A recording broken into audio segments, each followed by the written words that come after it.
అధికారంలోకి వచ్చినటువంటి కాంగ్రెస్ ప్రభుత్వం మళ్లీ నన్ను టార్గెట్ చేస్తా ఉంది. ఈ 3 సంవత్సరాల పాలనలో నా మీద పదుల సంఖ్యలో కేసులు పెట్టి పాత రికార్డులు బద్దలు కొట్టడం ఏదో తెలియదు. గతంలో 226 కేసులు ఉంది నా మీద తెలంగాణ. ఆ రికార్డు బద్దలు కొట్టాలనుకుంటున్నా ఇక్కడ కాంగ్రెస్ ప్రభుత్వం అక్రమంగా అనేక కేసులు పెట్టి నన్ను వేధిస్తూ ఉన్నారు. మొన్న మీరు చూస్తే కేతన్పల్లి మున్సిపాలిటీలో 22 వార్డుల్లో 14 మార్పుల్ని తీసుకొస్తారు. కాంగ్రెస్ అన్యాయంగా కేతన్పల్లి మున్సిపాలిటీ చైర్మన్ స్థానాన్ని కైవసం చేసుకోవాలని కుట్ర చేసి నా మీద నాతో పాటు మా నాయకులు 25 మందిని అక్రమ కేసులు పెట్టి నన్ను ఆదిలాబాద్ జైల్లో 16 రోజుల పాటు ఉంచింది.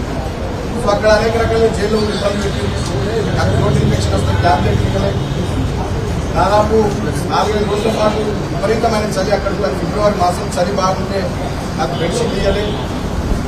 అనేక రకాలుగా నాకు రిస్ట్రిక్షన్స్ లో ఉంచుతూ వేధించి అయినా వాళ్ళ కడుపు మంట ముఖ్యమంత్రి రేవంత్ రెడ్డిని, మంత్రి విజయ్ని, కాంగ్రెస్ ప్రభుత్వం పెద్దల కడుపు మంట చల్లారన్నట్టుంది. మళ్లీ ప్రకటన కేసులు పెట్టి నేను 2014లో మెట్రోపాలిటన్ ఎమ్మెల్యే గెలిచిన సింగరేణి కార్మికుల ఓట్లతో గెలిచిన ఆనాడు 2018లో చెన్నూరు ఎమ్మెల్యే గెలిచిన మా మదనపల్లి రామకృష్ణపూర్ గవర్నమెంట్ ఏరియా ప్రత్యేకంగా నాకు గురుమేసి ఆనాడు ఆశీర్వదించింది.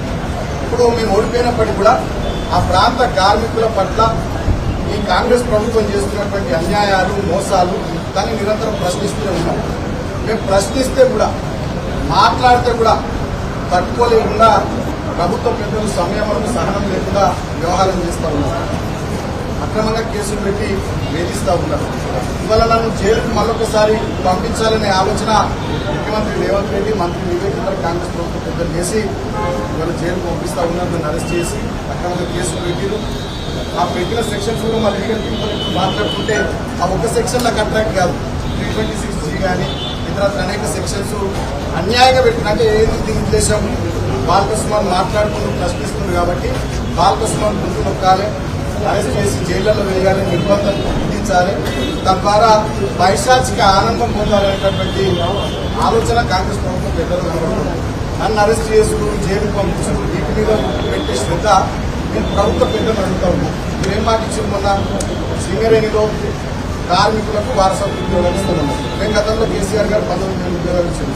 మీరు ఇప్పుడు ఉద్యోగాలు ఇచ్చిందని దృష్టి పెట్టుకుని జీవో 76 ద్వారా సింగరేణిలో ఇళ్ళ పట్టాలు ఒక రామకృష్ణపూర్లోనే 3,360 కుటుంబాలకి పట్టాలు ఇచ్చిన పట్టాలు ఇచ్చింది శ్రద్ధ పెట్టి ఒక పట్టా కూడా ఇవ్వలేదు 3 ఏళ్లలో. ఇవాళ సింగరేణిలో 15,000 కోట్ల కుంభకోణం చేసి 40 లక్షల టన్నుల బొగ్గు మాయమైంది. 1,600 కోట్ల రూపాయలు విలువ. ఇవాళ సింగరేణిలో ఒక్క సంక్షేమ కార్యక్రమం అమలైతే లేదు. కొత్త మైన్స్ లేవు. అనేక కుంభకోణాలు, సోలార్ ప్లాంట్లలో కుంభకోణం, మైనింగ్ బొగ్గు ప్లాంట్ల కుంభకోణం, జైసల్మేర్ దగ్గర ఎక్కడో రాజస్థాన్ లో పాకిస్తాన్ బార్డర్ లో సోలార్ పవర్ ప్లాంట్ ఏర్పాటు చేస్తారు సింగరేణి. అది ఎవరికి తెలియదు. అక్కడ ఏమైతుందో ఏంటో దాంట్లో కుంభకోణం. ఇవాళ మొత్తం సింగరేణి కుంభకోణాలమైపోయింది, వందల గంటగా మారిపోయింది. 9 జిల్లాల్లో విస్తరించినటువంటి సింగరేణి 12 నుండి 14 అసెంబ్లీ నియోజకవర్గాల పరిధిలో విస్తరించినటువంటి సింగరేణిలో కార్మికులు కానీ, వాళ్ళ కుటుంబాలు కానీ, రిటైర్డ్ కార్మికులు కానీ, కాంట్రాక్ట్ కార్మికులు కానీ చాలా ఆవేదనతో, ఆందోళనతో, బాధతో ఉన్నారు.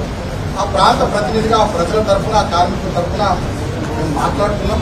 మేము మాట్లాడితేనే భరించలేనటువంటి కాంగ్రెస్ ప్రభుత్వం పెద్దలు ప్రజాపాలన పేరిట ఎమర్జెన్సీ నాటి రోజులు కల్పిస్తూ ఉన్నారు. మమ్మల్ని భయపెట్టడం, ప్రశ్నించడం, భయభ్రాంతులకు గురి చేయడం, ఈ రకమైనటువంటి చర్యల ద్వారా పైశాచిక ఆనందంలో ఉంటా ఉన్నారు. మొన్న రాష్ట్రమంతా చూస్తుంది. అశోక్ అనే ఒక ఆర్టీసీ డ్రైవర్, ఆయన జగిత్యాలలో మీరు వడ్లు కొనుగోలు, మక్కలు కొనుగోలు అంటే ఆయన వేధించింది. చాలా మందిని వేధిస్తూ ఉన్నారు, ఇబ్బందులు పెడతా ఉన్నారు. అయినప్పటికీ నాకు చట్టం మీద, వ్యవస్థల మీద, న్యాయస్థానం మీద, మా అంబేద్కర్ గారు మహానుభావులు రాసిన రాజ్యాంగం మీద నాకు నమ్మకం ఉంది. ఈ అరెస్టులు, కేసులు, వేధింపులు, జైలు ఇవన్నీ కూడా మా లీగల్ టీం చూసుకున్నది. సో చట్టాన్ని గౌరవించే వ్యక్తిగా, రాజ్యాంగం పట్ల అనుభవం, దాన్ని అనుసరించేటటువంటి వ్యక్తిగా, గతంలో ఎంపీగా, ఎమ్మెల్యేగా పనిచేసిన అనుభవం ఉన్నటువంటి వ్యక్తిగా, ముఖ్యంగా లా అబైడింగ్ సిటిజన్ గా నేను అన్ని వ్యవస్థలకు కోఆపరేట్ చేస్తానని చెప్పి తెలియజేస్తూ, కొన్ని ఛానల్లో సుమన్ పార్క్ నేను ఎక్కువలే తెలంగాణ భవన్లో మా పార్టీ యాక్టివిటీ విద్యార్థి భవన్కి సంబంధించినటువంటి మెంబర్షిప్ యాప్ తయారు చేశాడు. ఆ పనులు మేము ఇబ్బంది మేము ఎక్కువ వాడుకోలే, చట్టాన్ని గౌరవించే వ్యక్తిగా గుర్తిస్తాం. స్థాయిలో సహకరిస్తా. నిజంగా నేను ఒకటే కోరుతా ఉన్న కాంగ్రెస్ ప్రభుత్వం పెద్దలని సరే ఇవాళ మరి ఇప్పటికైనా జైలు పంపిస్తున్న రేవంత్ రెడ్డికి మంత్రి ఇప్పటికైనా మరి కడుపుమంట సల్లార్పదో చూడాలి. మా మీద పెట్టే శ్రద్ధ, మా మీద చేసే ఎదురుదాడి, మా మీద కేసులు పెట్టి జైలులో పంపించాలనేటటువంటి దాని మీద ఉన్న మీ తాపత్రయం, దాంట్లో సగమైన ఇచ్చిన 6 గ్యారంటీల మీద, 420 హామీల మీద, చేవేళ్లలో చెప్పిన SC ST డిక్లరేషన్ మీద, కామారెడ్డిలో చెప్పిన BC డిక్లరేషన్ మీద, వరంగల్లో చెప్పిన రైతు డిక్లరేషన్ మీద, అదేవిధంగా సరూర్నగర్లో చెప్పిన యూత్ డిక్లరేషన్ మీద పెట్టి ప్రజలకు నాకు మంచి పనులు చేయాలని కాంగ్రెస్ ప్రభుత్వం పెద్దల్ని కోరుతా ఉన్నా. అంతిమంగా న్యాయం గెలుస్తుంది, ధర్మం గెలుస్తుంది. జై తెలంగాణ, జై కేసీఆర్.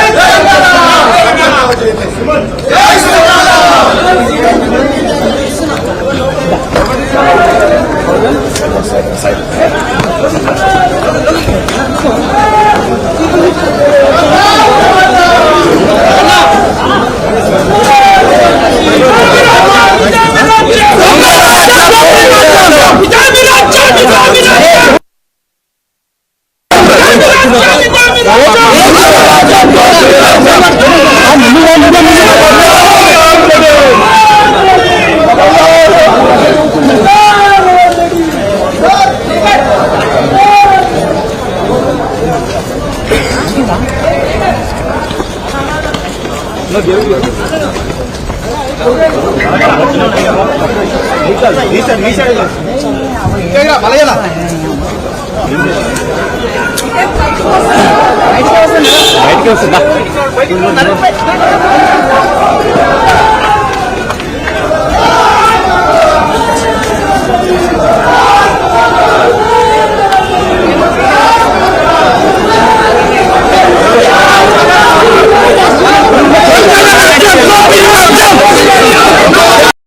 సందర్భాల్లో జైళ్లలో ఆనాడు టార్గెట్ చేసి కాంగ్రెస్ ప్రభుత్వం ఇచ్చింది. మళ్లీ వాళ్ళ అధికారంలోకి వచ్చినటువంటి కాంగ్రెస్ ప్రభుత్వం మళ్లీ నన్ను టార్గెట్ చేస్తా ఉంది. ఈ 3 సంవత్సరాల పాలనలో నా మీద 10ల సంఖ్యలో కేసులు పెట్టి పాత రికార్డులు బద్దలు కొడతారో ఏంటో తెలియదు. గతంలో 226 కేసులు ఉంది నా మీద తెలంగాణ. ఆ రికార్డు బద్దలు కొట్టాలనుకుంటున్నా ఏమో కాంగ్రెస్ ప్రభుత్వం అక్రమంగా అనేక కేసులు పెట్టి నన్ను వేధిస్తూ ఉన్నారు. మొన్న మీరు చూస్తే కేతన్పల్లి మున్సిపాలిటీలో 22 వార్డుల్లో 14 మార్పుల్ని తీసుకొస్తారు. కాంగ్రెస్ అన్యాయంగా కేతన్పల్లి మున్సిపాలిటీ చైర్మన్ స్థానాన్ని కైవసం చేసుకోవాలని కుట్ర చేసి నా మీద, నాతో పాటు మా నాయకులు 25 మంది అక్రమ కేసులు పెట్టి నన్ను ఆదిలాబాద్ జైల్లో 16 రోజుల పాటు ఉంచింది. సో అక్కడ అనేక రకాల జైల్లో ఇబ్బంది పెట్టి నాకు రోడ్ ఇన్ఫెక్షన్ వస్తే ట్యాబ్లెట్ ఇవ్వలేదు. దాదాపు 4-5 రోజుల పాటు విపరీతమైన చలి, అక్కడ ఫిబ్రవరి మాసం చలి బాగుంటే నాకు బెడ్షీట్ ఇవ్వలేదు. అనేక రకాలుగా నాకు రిస్ట్రిక్షన్స్ లో ఉంచుతూ వేధించి అయినా వాళ్ళ కడుపు మంట ముఖ్యమంత్రి రేవంత్ రెడ్డిని, మంత్రి విజయ్ని, కాంగ్రెస్ ప్రభుత్వం పెద్దల కడుపు మంట చల్లారన్నట్టుంది. మళ్లీ కరోనా కేసులు పెట్టి నేను 2014లో మెట్రోపాలిటన్ సీట్ గెలిచిన, సింగరేణి కార్మికుల ఓట్లతో గెలిచిన ఆనాడు. 2018లో చెన్నూరు ఎమ్మెల్యే గెలిచిన మా మందమని రామకృష్ణప్పుడు గవర్నమెంట్ ఏరియా ప్రత్యేకంగా నాకు కోరుకునేసి ఆనాడు ఆశీర్వదించింది. ఇప్పుడు మేము ఓడిపోయినప్పటికీ కూడా ఆ ప్రాంత కార్మికుల పట్ల ఈ కాంగ్రెస్ ప్రభుత్వం చేస్తున్నటువంటి అన్యాయాలు, మోసాలు దాన్ని నిరంతరం ప్రశ్నిస్తూనే ఉన్నాం. మేము ప్రశ్నిస్తే కూడా, మాట్లాడితే కూడా తట్టుకోలేకుండా ప్రభుత్వ పెద్దలు సంయమనం, సహనం లేకుండా వ్యవహారం చేస్తూ ఉన్నారు. అక్రమంగా కేసులు పెట్టి వేధిస్తూ ఉన్నారు. ఇవాళ నన్ను జైలుకు మరొకసారి పంపించాలనే ఆలోచన ముఖ్యమంత్రి రేవంత్ రెడ్డి, మంత్రి వివేక్ కాంగ్రెస్ ప్రభుత్వం పెద్దలు చేసి ఇవాళ జైలుకు పంపిస్తూ ఉన్నారు. నన్ను అరెస్ట్ చేసి అక్రమంగా కేసులు పెట్టారు. ఆ పెట్టిన సెక్షన్స్ కూడా మా లీగల్ మాట్లాడుతుంటే ఆ ఒక్క సెక్షన్ నాకు అట్రాక్ట్ కాదు. 326G కానీ ఇతర అనేక సెక్షన్స్ అన్యాయంగా పెట్టిన, అంటే ఏది దీని ఉద్దేశం, బాలకృష్ణ మాట్లాడుకుంటూ ప్రశ్నిస్తుంది కాబట్టి బాలకృష్ణ ముందు నొక్కాలి, అరెస్ట్ చేసి జైళ్లలో వేయాలి, నిర్బంధం విధించాలి, తద్వారా పైశాచిక ఆనందం పొందాలనేటటువంటి ఆలోచన కాంగ్రెస్ ప్రభుత్వం పెద్దలు.